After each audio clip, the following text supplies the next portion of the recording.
และนี่คือทะเลนิสโอ้ยสวยมากน้ำมันสีฟ้าแล้วมันสวยมากวู้ฮู้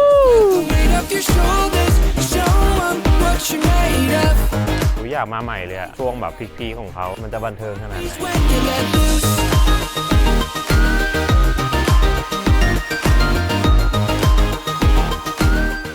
ตอนนี้ครับอยู่ที่เมืองนิสเป็นที่เรียบร้อยแล้วนะครับนี่คือเมืองตากอากาศริมทะเลของฝรั่งเศสที่ชาวฝรั่งเศสทุกคนต้องมาครับนั่นแหละฮะตอนนี้อยู่ที่สถานีนะครับเป็นเขาเรียกว่าสถานีเซ็นทรัลของนิสนะครับก็คือนิสวิลที่นี่ก็จะอยู่ตรงกลางเราจะนอนแถวนี้เลยเนาะแล้วเดี๋ยวจะพาไปเที่ยวในนิสแต่ว่าจริงๆเนี่ยถือว่าเป็นโลซีซั่นของนิสนะครับเพราะว่ามันหนาวไงพอหนาวไม่มีคนเล่นน้ำแล้วไม่เป็นไรครับเรามาโลซีซั่นคนมันน้อยดีเราก็เลยเลือกมาตอนนี้นะฮะโอเคเดี๋ยวไปดูกัน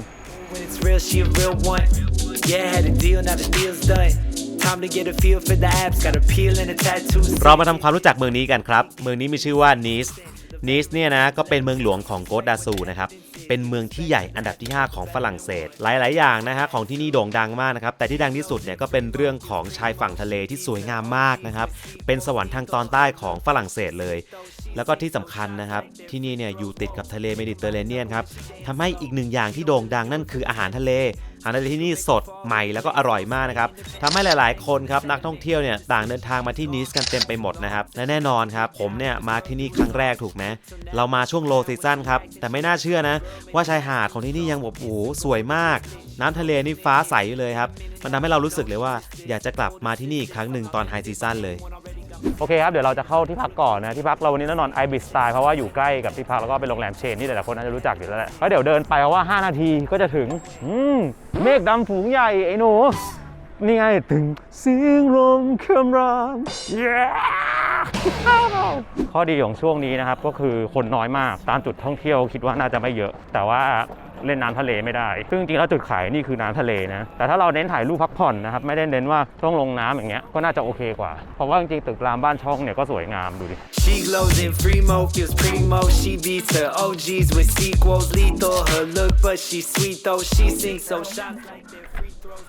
ปึ๊บแล้วพูดว่าวู้ฮู้โอ้ยทุกคนนี่แต่ว่าผมตั้งใจจองห้องที่มีบาร์คอนี่อยู่แล้วนะนี่ฮะโอ้หลอกไปเห็นแล้วก็โอ้เห็นวิวนิสและนี่คือนิสครับและนี่คือวิวสันสวยมากเดี๋ยวเราไปดูเตียงนี่มีที่วางคอมด้วยแล้วก็ได้เห็นวิวอันสวยงาม very good ครับทุกคนเดี๋ยวตอนนี้เราจะเดินไปที่ชายหาดนะครับ Promenade ชื่อประมาณนี้แต่คือคนน้อยมากอย่างที่เห็นก็คือเหมือนช่วงนี้ก็เป็น low season นะไม่ค่อยมีนักท่องเที่ยวเนาะเงียบเลยก็มีแต่คนที่อยู่แถวนี้พาหมามาเดินเล่นกันแต่เดี๋ยวเราจะเดินไปจนสุดเนี่ยสุดถนนเนี่ยมันก็ถึงหาดแล้วก็เดี๋ยวพาไปเดินเล่นเพราะว่าตอนนี้เมฆครึ้มไม่หมดแล้วมันก็ใกล้เย็นแล้วด้วยแล้วก็เหมือนพยากรณ์ว่าพรุ่งนี้ฝนจะตกหนักอ้าว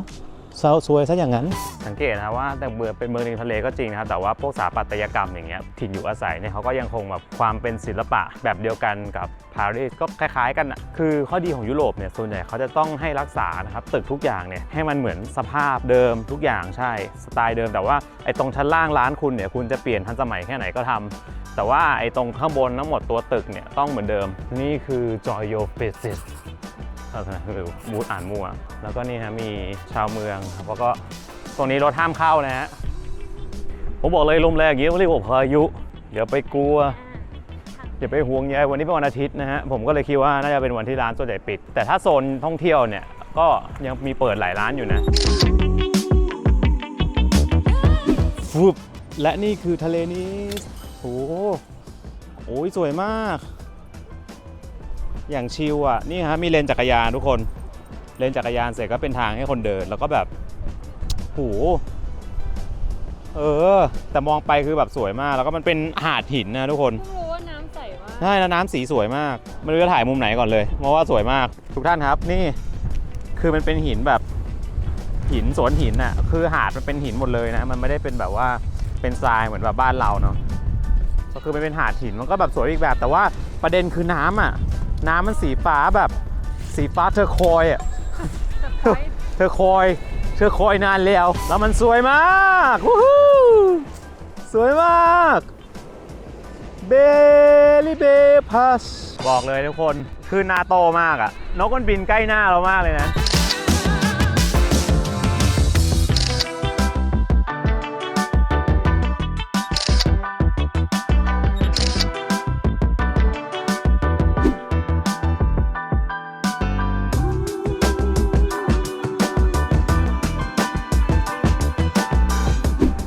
ผมอยากให้ทุกคนเห็นนะครับน้ำมันแบ่งเป็น2สีเลยเห็นว่ามันจะเป็นสีเนี่ยสีฟ้าแล้วก็อีกชั้นข้างบนเนี่ยจะเป็นสีแบบน้ำเงินเข้มสวยมากอ่ะก็ตรงนี้ก็เป็นเหล่านกน้อยเล่นน้ำกันอะไรครับนี่น่ารักไม่หมดกุ๊กกิ๊กแล้วก็เมืองนี้นะครับจะเป็นเมืองที่มีคาสิโนนะฮะสมมติว่าเราอยากเล่นเนี่ยใครเป็นขาพนันก็เข้าไปเล่นได้ก็จะมีที่เมืองนี้แล้วก็เมืองนี้อยู่ติดกับโมนาโคนะครับเป็นอีกประเทศหนึ่งที่เล็กเป็นอันดับ2หรือ3ของโลกอ้าวหมาจะไฟกันนะนี่อันนี้อะไรนี่แจ็ค รัสเซลเหรอเอาโอ้แล้วก็ไอ้นี่ฮะเซกเวย์ชิลนี่พุ่งแล้วกูจะพุ่งลมแรงมากหนาวอ่ะฉันพอละสำหรับบีชฉันรู้สึกว่าเหมือนพายุกำลังจะมานะเดี๋ยวจะเข้าไปในเมืองเก่านะครับโอทาวตรงนี้ก็จะเป็นแบบว่าริมหาดนะครับใกล้จะทางเข้าโอทาวเมืองเก่าเดี๋ยวดูว่าตรงไหนน่านั่งมั่งตอนนี้เป็นบีชบาร์คาเฟ่บีชบาร์เขาก็ดูแบบ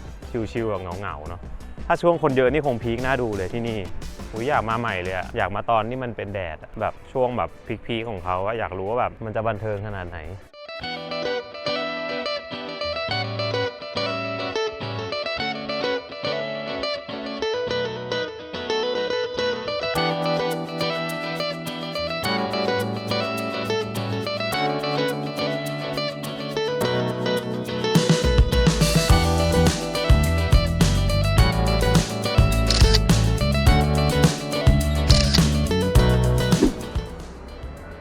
นี่มื้อเย็นของพวกเรานะครับคาราเมรีก็คือปลาหมึกทอดชิปเป็ดขนมปังแล้วก็สลัดไก่แล้วก็ชิคเก้นเทนเดอร์พร้อมกับเครื่องดื่มยอดข้าวนะครับแล้วก็วิวทะเลยามค่ำคืนที่มีแสงมาที่ลำไรหลอมแหลมนะครับสวยงามมากทุกคนวากาบาที่อยู่ตรงนี้เลยนั่นแหละดีมากน่าเสิร์ฟน่ารักน้องบริการดีแวะมาครับใครมานิสนะครับแวะมาตรงนี้มาดูชิคเก้นเทนเดอร์อันเบลิ่มตอนแรกนึกว่าจะน้อยเยอะว่ะไก่นุ่มมากแบบเป็นเหมือนเนื้อที่แบบเราบดละเอียดแล้ว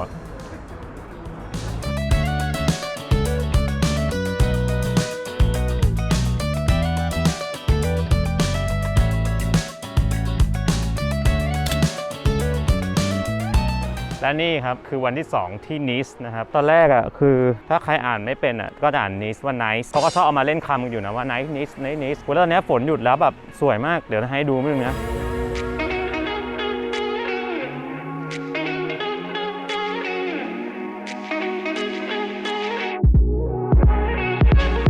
เดอะเบสมาก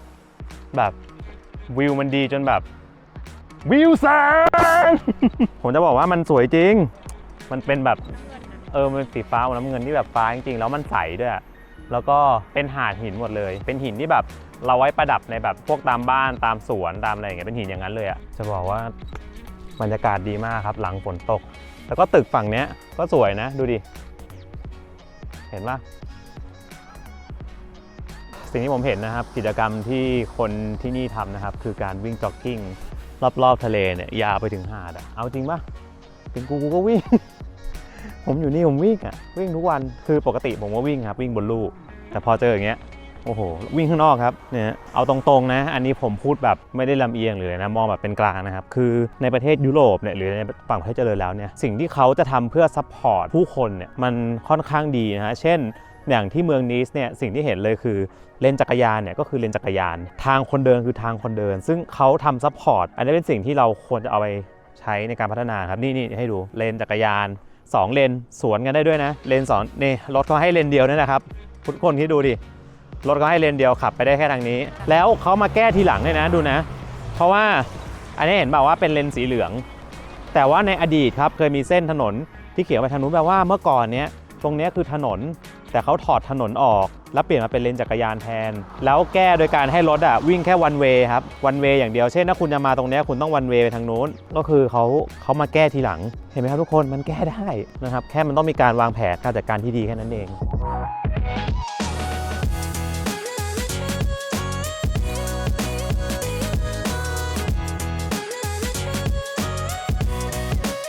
โอเคเดี๋ยวเราจะเข้าไปเขตเมืองเก่านะครับโอทาวนิสมันจะเข้าร้านข้างๆจากที่เราเข้าเมื่อวานไม่ได้เข้าเมื่อวานกินดื่มเหนื่อยนอนไปเลยไปครับเข้าสู่โอทาวนิส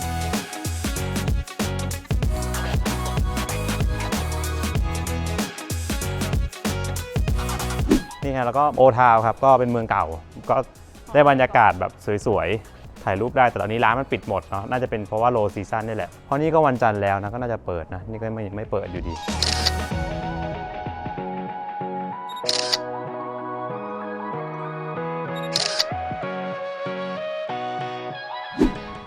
และนี่เป็นอีกหนึ่งจุดครับเพราะว่ามันสวยเพราะว่ามันแบบ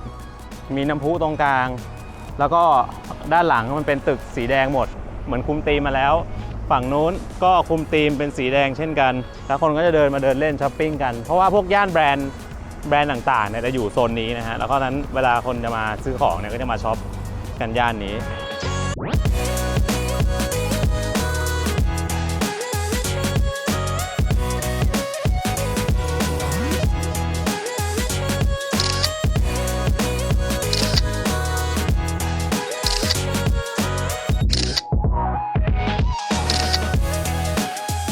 ใครสายช้อปปิ้งนะครับตรงนี้ก็จะมีพวกแบรนด์เนมนะครับมี Hermes มีโอเมก้ามีแบรนด์ต่างๆเนาะซึ่งอยู่ใกล้ๆเนี่ยก็คือมันจะรวมอยู่โซนนี้หมดเนี่ยก็มาซื้อกันนะมีเงินก็ซื้อครับไม่มีก็ไม่ต้องซื้อมาเที่ยวพอ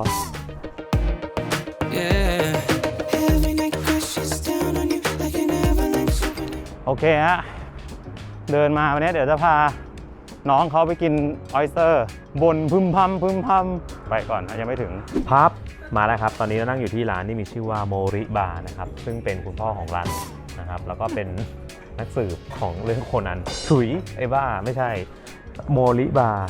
และมาแล้วครับเมนูเรานี่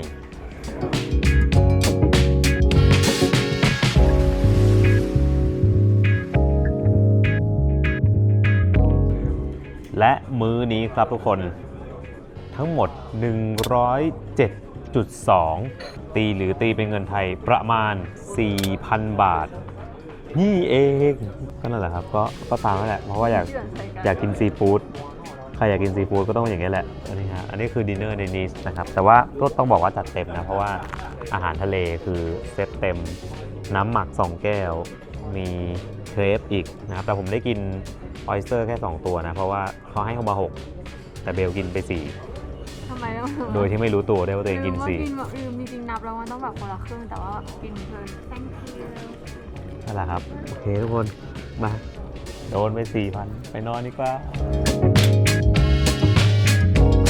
เช้าวันใหม่ครับวันนี้เรากำลังจะกลับจากนิสนะครับเป็นไงทุกคนวันกลับ